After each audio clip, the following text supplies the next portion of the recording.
Support for This News is So Gay comes from the LGBTQ Opportunity Fund of the Cleveland Foundation, leveraging philanthropy to empower LGBTQ communities. Welcome to This News is So Gay. I'm your host, Ken Schneck, editor of The Buckeye Flame, Ohio's LGBTQ newsroom. Thanks so much for joining us. Here's what we've got coming up on this week's brand new episode. The Trump administration, of course, they're doing homophobic and transphobic things. What are some of the latest of those things? Gender-affirming care. Surely there are stories about efforts to eliminate gender-affirming care because, of course, there are. So how fare some of those efforts this past week? I am an unabashed tennis fanatic, and this is our first time talking about tennis on the podcast. But why is that conversation going to be, bad? We'll find out. And of course, queer joy. Where is our roundtable finding queer joy in the news right now? Joining us this week to answer those questions and so many more. Politics and news editor at The Advocate, leading national coverage at the intersection of public policy, politics, and LGBTQ lives. Based in Washington, D.C., he oversees reporting from the White House, Congress, the Supreme Court, and federal agencies, and guides coverage across The Advocate, Out, Them, and Pride.com. GLAAD Award winner, Christopher Wiggins. Christopher, welcome back to the podcast. Hey, hey, hey. Great to have you here. And joining Christopher, reporter covering how LGBTQ people navigate the American healthcare system for The 19th, an independent nonprofit newsroom reporting on gender politics, policy, and power. And it will always be said, an original roundtable member for our very first episode of This News is So Gay, Orion Rummler. Orion, it's great to have you back. It's so great to be back, Ken. Thank you. Our LGBTQ Reporters Roundtable is now assembled, so let's dive in.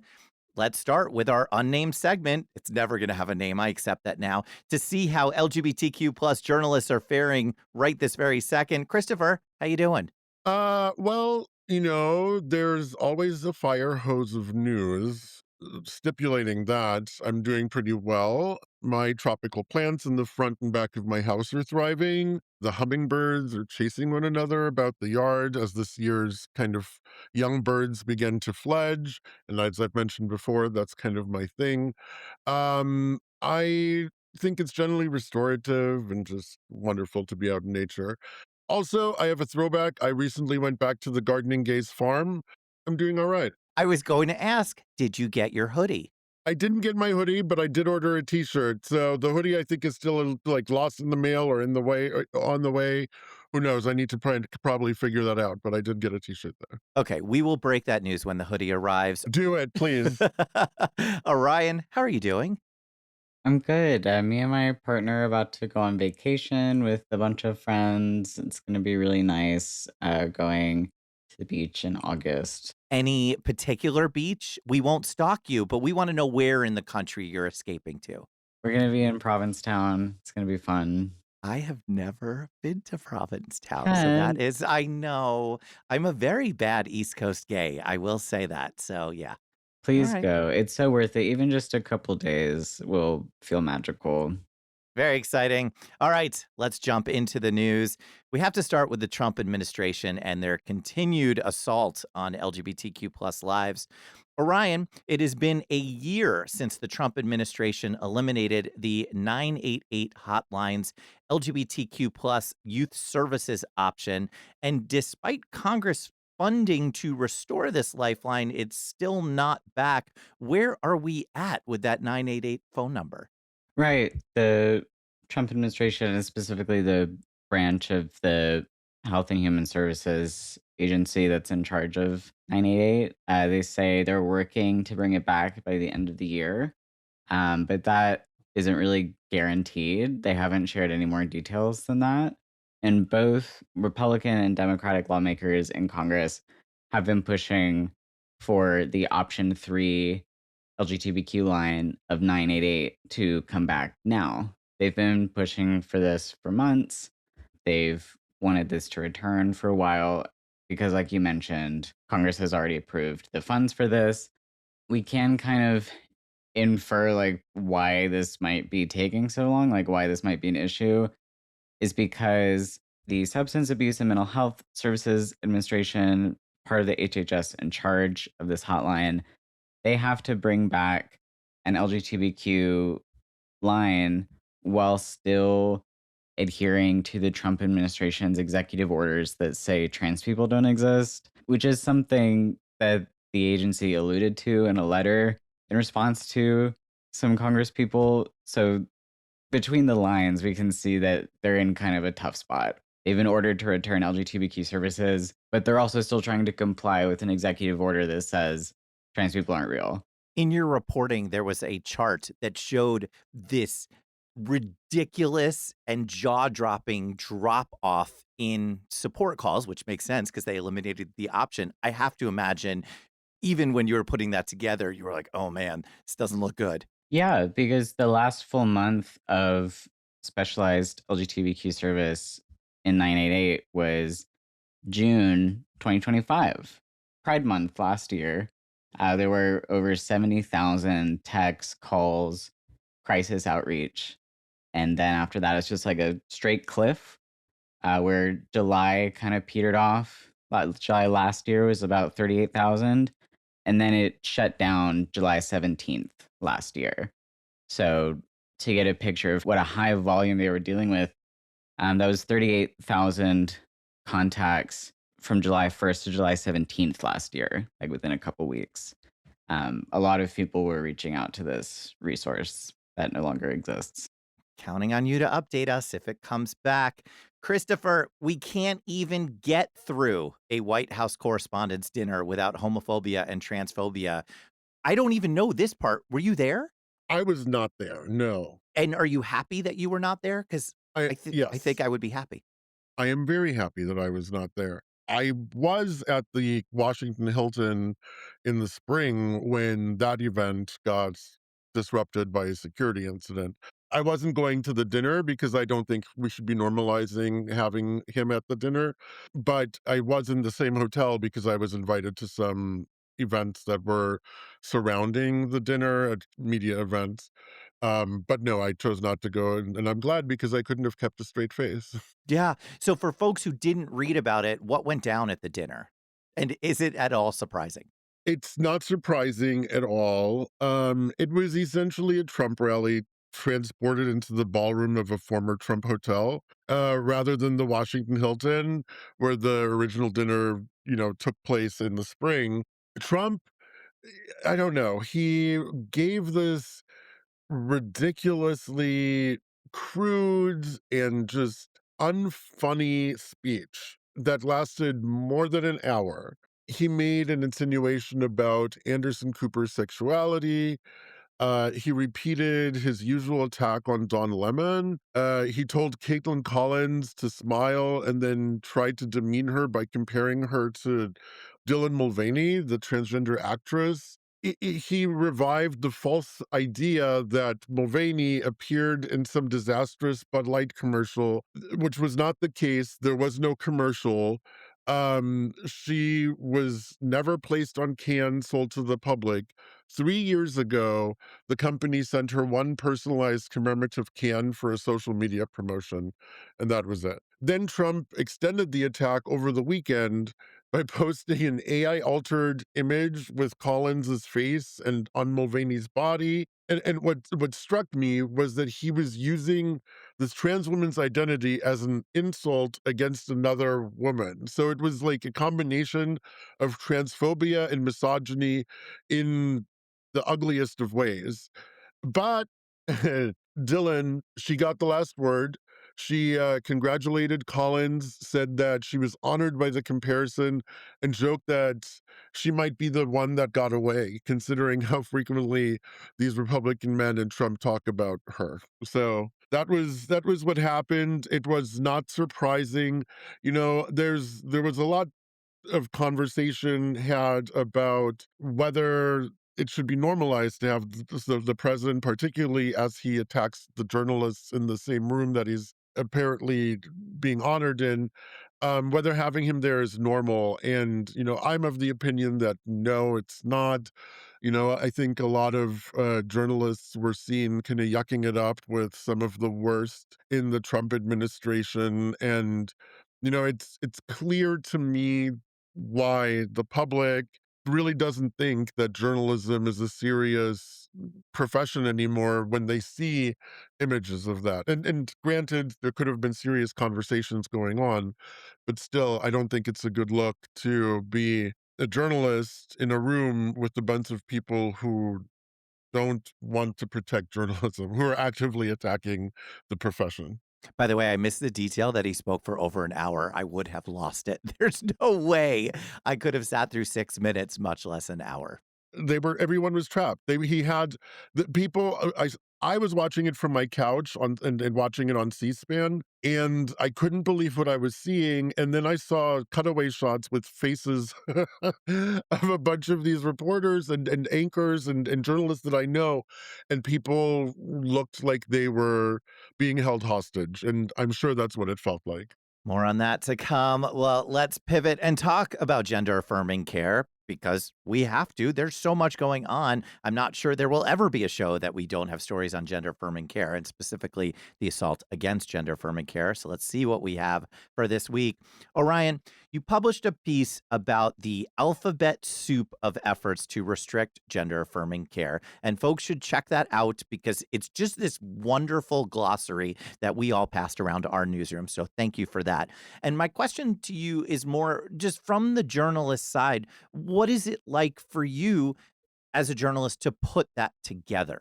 Thanks so much, Ken. I mean, it's a lot to keep track of because we're seeing the Justice Department, Food and Drug Administration, Federal Trade Commission, Health and Human Services Agency, and that's not even counting like the trans military ban and stuff like that. This is talking like just about like everyday people with gender affirming care, like not people in the military. So it's even like limited in scope, even for like this piece. Yeah, there's a lot to keep track of, especially with the DOJ, which to me is kind of the biggest piece of this to watch moving forward, because I think we've talked about this before. I forget if we have, but the DOJ has escalated from civil subpoenas to hospitals for trans patients' information as part of their effort to investigate gender affirming care.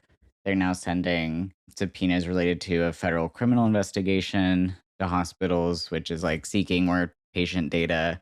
It should be said that so far, federal judges have been blocking that patient data from going anywhere, including in the criminal subpoenas as part of that investigation.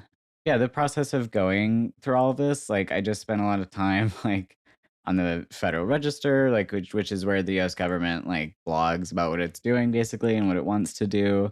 I'm looking at lawsuits. I'm looking at hospital websites and like hospital releases, and then also talking to as many experts as I can about what's going on. And in some cases, I should say, like sometimes the Trump administration seems to be threatening about things that it never follows up on. And an example of that is when the FDA threatened 12 manufacturers and retailers about chest binders. As far as I can find, nothing has happened with that. I looked at all the websites for the retailers selling these binders and like, got in touch with the ones that I couldn't see on the website, and like they're all still selling binders. So part of this kind of reporting is just boring follow-up. Yeah, no, but the fear is the goal, right? I mean, we saw that certainly here in Cleveland with the Cleveland Clinic and how they overshot the target by so much because they were scared of more investigations by the Department of Justice and agreed to things that many would argue it was ridiculous for them to agree to. And Christopher, you did such a great job at breaking down what happened with a whole nother branch of this government, Health and Human Services, and the way that they actually caved to public pressure. You spoke with former federal health officials and administrative law experts. What did you learn through those conversations? The baseline here is there was a proposal that was even more extreme than people may have realized. It wouldn't simply have refused to reimburse hospitals for gender affirming care. The Trump administration was threatening a hospital's entire participation in Medicare and Medicaid if the hospital continued treating transgender minors. And so that means the administration was prepared to jeopardize federal funding connected to seniors, people with disabilities, low income patients, and children in order to punish hospitals for treating a relatively small number of transgender young people. So, more than 30,000 public comments were submitted, including objections from families, from hospitals, major medical organizations. HHS hasn't publicly said that the comments caused the reversal, but a former federal official and administrative law expert that I spoke to explained that this isn't merely an online petition. These comments become part of the legal record, and an agency has to respond to serious factual and legal objections to anything that's submitted.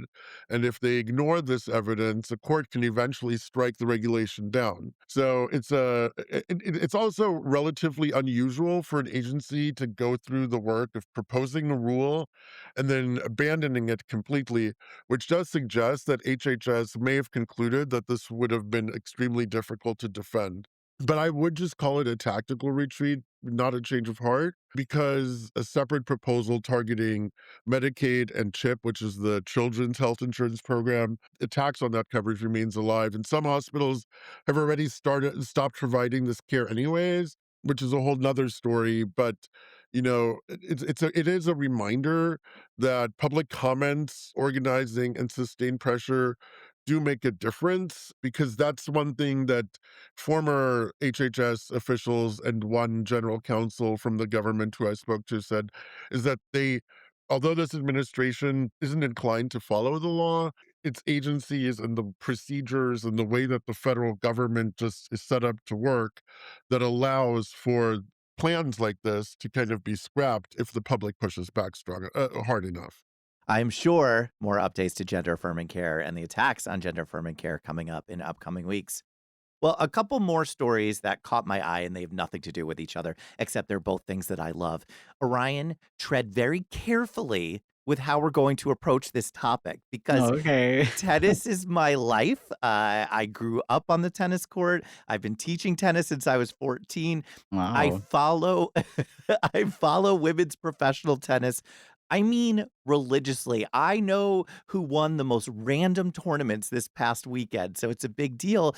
But it sounds like maybe I should back off of my support of the Women's Tennis Association. Is that right? Well, I think you're still allowed to love tennis, Ken. Okay, Like, no thank one you. can take that away from you. And we all need to have things that we love, especially like women's tennis, women's sports. So you're allowed to still love women's tennis. Great, case closed. Good talking to you, Orion. No, what happened? What's going on with the Women's Tennis Association? The Women's Tennis Association said that they are going to start requiring genetic sex testing for female athletes. This is a policy that's kind of obviously meant to target trans women. However, the thing is, there are no known trans women playing on the WTA tour. Then the question is like, okay, what is this actually going to do? And the answer to that is that a lot of cisgender women are intersex and have no idea.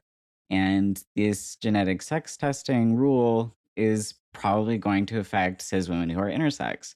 Like, it's a widespread phenomenon. There are so many different intersex variations. A lot of people have these variations. And so going forward, what we can expect is like a lot of cis women competing, playing tennis, who are told that they have failed an SRI gene test to prove that they are a woman, which will probably be very upsetting. And to give an example, like women with Swyer syndrome or complete androgen insensitivity syndrome would fail the SRY gene test that the women's league is requiring because they have XY chromosomes, despite being born with a vagina and living their entire life as a woman. Like, it is very possible to be in the world as a woman and like your chromosomes, like your genetic makeup, maybe doesn't match what you assume it does. So that's just kind of the reality that it's kind of being thrown out the window. And the Women's Tennis Association is definitely not the first sporting league to do this. The precedent has been set at the Olympic level by the International Olympics Committee and World Athletics, international governing body for track and field. These Olympic level groups require genetic sex testing for women athletes. But what stands out about the Women's Tennis Association is this is not an Olympic league. It's not like USA Boxing or like one of these USA Olympic groups that have to do whatever the IOC says. So, yeah, the Women's Tennis League, from what I can tell, is like the only major women's sports league in the country that has decided to do genetic sex testing. I can't imagine it's a coincidence that one of the biggest opponents of any trans participation in sports is Martina Navratilova, who just does not stop and arguably is one of the best women's tennis players of all time. And then oddly is also on the Real Housewives of Miami, which still baffles me. And I can't quite believe when I see her on there. But I also like highlighting that as one of the biggest opponents of trans participation in sports, Martina Navratilova, also very upset that anyone would come after same-sex marriage. So I do enjoy how she picks and chooses parts of our community to throw under the bus. But I can't imagine that's a coincidence that she didn't have some sort of say or influence in any of this. Christopher, another obsession of mine, dance divas. I will be very upfront with you. I did a little bit of a gay gasp when I saw that you spoke with Kevin Aviance. What was that experience like? It was an absolute delight, and it was really good catching up with my old friend. We've known each other since 2001, so that's like 25 or years. So he appeared on camera, still doing his makeup, preparing for a Pride event. It was right before New York Pride. And then within moments, he was funny and vulnerable and deeply thoughtful and just unmistakably Kevin Aviance. We were talking about the 20 years since a group of men followed him down a Manhattan street and shouted slurs at him and beat him so badly that they broke his jaw. He was hospitalized. He had to have his jaw wired shut.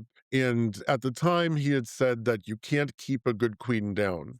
And so, he shared with me that after that, he did think for a while that maybe things were over for him. He didn't think New York was where he needed to be, moved away for a while. And then he returned and things kind of stay he continued to be active in the nightlife there. And then we talked about Beyonce introducing his work to a new generation by sampling his song Country on her Renaissance album. But what really stayed with me was how he spoke about the dance floor to Kevin. Queer nightlife isn't simply entertainment, it's community, it's infrastructure. Historically, those spaces were where LGBTQ people exchanged information, raised money, formed their chosen families, and looked out for one another when the larger institutions were failing them. And I think that a little bit of that still remains now. But his message was that queer people can't respond to the current political moment by disappearing or making ourselves smaller. He said that, the LGBTQ community needs to gather, support one another, live outwardly, and just be visible. And for someone whose visibility, particularly at a time when it was still more rare to be visibly out and gender non-conforming the way that Kevin presents, to still insist on being out there loudly and proudly now is I think it says a lot. Oh, that piece made me so happy. So much happier than Orion Rummler's piece entitled Ken Schneck, Please Give Up Tennis. So thank you for No, putting Kevin. that together.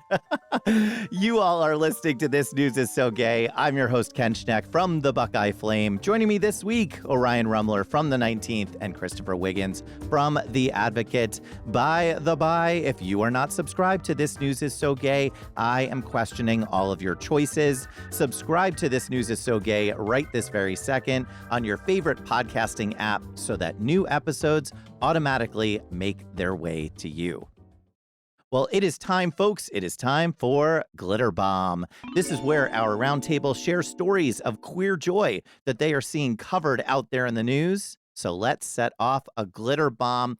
Orion, other than the beach vacation, though that might be your glitter bomb, what other evidence of queer joy are you seeing out there in the world?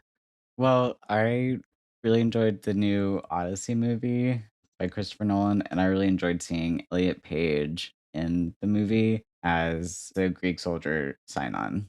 I really enjoyed seeing Elliot's role in that. And as someone who loved Inception back in the day, I loved seeing like the Nolan Page reunite. Yeah, I really enjoyed it. It's not like Elliot is not playing like a joyful character. Elliot's playing a character that dies pretty quickly Yeah. in the movie, but spoiler alert, like he comes back because this is Greek mythology. So, and it's also the Odyssey. So, Elliot has more than one scene. And okay, I'm not going to say anything else for people who haven't seen the movie yet, but go see it. I have to ask, Orion, were you required to read the Odyssey in school? Oh, yeah. Although for some reason we popcorn read the Iliad in high school. That's one way to do it. Yeah, we also read the Odyssey, but I remember popcorn reading it very viscerally because I was taking it seriously and was like acting, and some of the other kids were like, Agamemnon, what the is that? It was bad. We enjoyed it. We saw it last weekend, and then I will just say, I guess there's not a ton of queer joy in it, except there was. Yesterday we saw Hadestown, the movie, and if folks have not seen that, it's freaking brilliant. And there is a new queer angle to it that is not in the stage versions that I've seen. So I highly recommend Hadestown in addition to the Odyssey. It's my favorite musical. I cried watching the movie version. Yeah, it's in my top 5. It's in my top 5. Christopher Wiggins first. Were you required to read the Odyssey? I was required to read the Odyssey, yes. I have not seen the movie, no. Christopher. I Okay. know, I know. Give us other queer joy then that's existing in your life. Well, is it weird that my queer joy comes from the courts? No. Oh my God. If you can find queer joy in the courts, we'll take it. Okay, so I find queer joy coming from a remarkable series of legal developments in favor of transgender service members. First, the federal appeals court here in Washington preserved protections for the currently serving plaintiffs challenging the Trump military ban. Judge Robert Wilkins wrote that the policy appeared motivated by what he called, quote, a bare desire to harm transgender people, and said the government had provided no factual basis for its attack on the integrity or ability of them to serve. Then Judge Ana Reyes in the district court certified the Talbot case, which is one of 2 cases challenging the ban, as a class action and placed it on its path to trial in January. So what that means is that the case is no longer about the original named plaintiffs. It's about all transgender people in the military. And the ultimate outcome could affect a much broader group of those people. And then in a separate case, also a case that I'm following and that I've been sitting in the courtroom for, Judge Elaine Kaplan rejected the administration's attempt to remove most of 17 transgender Air Force and Space Force members from their lawsuit. The Air Force had approved their early retirement last year, early retirements that they were forced into. And then after giving them retirement dates, the military revoked them. And so the court says that all 17 can continue fighting for their retirement pay and the benefits. These cases aren't over. The administration is still fighting them aggressively, but there's real joy, I think, in watching transgender service members refuse to disappear quietly and in watching the courts repeatedly require the government to explain actions that appear cruel, contradictory, and unsupported by evidence. And then on a completely different but equally vital front, we do have Jimothy. Have you heard of him, the raccoon? I oddly have, but tell everyone else. So Jimothy is this remarkable, short and round Seattle raccoon who veterinarians think has a very rare spinal condition, and he has become an internet sensation. I used it as a social media palate cleanser for myself the other day. The videos of the raccoon are incredible. They are not AI, although I will warn you that obviously these days everything has to be ruined somehow. There's a lot of AI slop out there that purports to be of Jimothy, which is not the case. But if follow the Seattle Times, for example, they have a really great video of Jimothy. Okay, well, if a Jimothy plush toy becomes available, This News is So Gay promises you both to get we're gonna get you both one of those, so just Oh my FYI. I'm god. saying it on the air. Yes. I would love a Timothy plush. We're gonna get it. We're gonna get it. And finally, the roster was released for the upcoming season of Special Forces, a boot camp reality show that will feature, this time around, disgraced former Congressman George Santos, DJ Tanner from Full House, and somehow Batwoman Ruby Rose. For this week's quick queer culture question, which D-list celebrity would you like to see on a boot camp reality show? By the way, this was just a blatant excuse to again reference George Santos because I love talking about George Santos's Christmas party with Christopher Wiggins. But we'll start with you, Orion. Give us a D-list celebrity. Who do you want to see on there? I think Tim Allen. I feel like he would be bewildered, and I would watch. There you go. All right, Christopher Wiggins. Who do you want to see on the show? I would want to see the most famous fifth place finisher ever, Riley Gaines, on this show. I mean, obviously she would come in fifth place, but it would be super fun seeing her complain about how everyone's doing worse or better than her, because, she's always a victim. Always, always, and making a lot of money being a victim. I myself would like to see on Special Forces Jimothy. So maybe that's coming up. We'll find out. Finally, we want to hear what you both are working on. Orion, what's coming up for you? Yeah, so I'm reaching out to folks to talk about the CDC cutting HIV funding to community-based prevention orgs. The CDC says it's putting that money to state and local health departments instead. So it's not like everything's being defunded, but these community groups do a lot of on the ground outreach, is why it matters. Yeah, we wrote about it a little bit last week here in Ohio, and some of these state and local places, they seem surprised. So, shock of shockers, not great communication, and looking forward to your reporting on that. Christopher, I'm curious what you're going to say because I suspect there are things you can't talk about. So let's find out what's coming up for you. Because I will say on social media, you had a new core memory with an amazing interview, but I like the idea if we have to keep that vague as well. We do have to keep that vague. We are wrapping production on our next print issue of Out in the Advocate right now, which will be on newsstand September 1st. And yes, Nice. as you say, there is a big interview that I had the pleasure of doing, and that's all I can say about that. But in the meantime, I am continuing my work covering the Talbot case here in Washington. Um, in particular, the fact that Pete Hegseth recently announced that the military is going to require testosterone testing for anyone who's over than 30 years old, and that anyone who is younger can choose to have that, and that the military will then provide testosterone replacement treatment for those who are deemed to have low testosterone. We don't know how that's defined. The administration, though, has argued that transgender troops can be removed because they require ongoing hormone treatment and that makes them less ready and able to deploy. So the judge, Judge Reyes, noticed that contradiction. She has ordered the Pentagon to explain itself and why testosterone is readiness enhancing on the one hand, and also evidence of unfitness on the other. So stay tuned for that. And then I've also been working on a back to school feature for this next September October print issue with that centers on LGBTQ teenagers, because we spend so much time hearing politicians and parents and school boards debate queer and trans young people, but often they're not in the room. So I wanted to ask some teenagers what school actually feels like right now, what they need to feel supported, what they're doing to support themselves, and some other issues that young people have going on. I felt very much like an old like an old person, although I still see myself young in that age group. But that's what we've got going on, and that I'm looking forward to. I've got much more, but we only have so much time. Well, you both are doing the work. You both are doing the work, and we are so appreciative for it.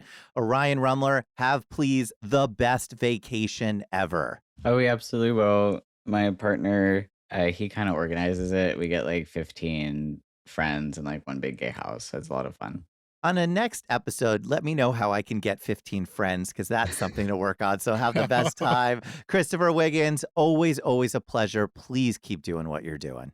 Well, you keep doing what you're doing. Always continue to bring this roundtable of people together because I think individually, sure, we do a lot of work, but collectively, I think we hold this government accountable. Agreed. Agreed. Thanks to you both. I'm Ken Schneck, editor of the Buckeye Flame. And if you liked this episode of This News is So Gay, please, please share it with a friend. Subscribe so that you do not miss out on our next episode. Send an email on over to editor@thebuckeyeflame.com. That's me, to let us know your thoughts and rate and review us on your favorite podcasting app.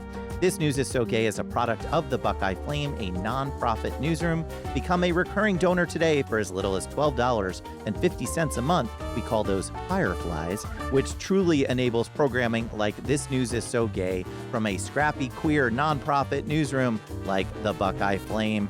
In the meantime, read LGBTQ plus news, share the stories written by LGBTQ plus reporters, and support the work of LGBTQ plus newsrooms.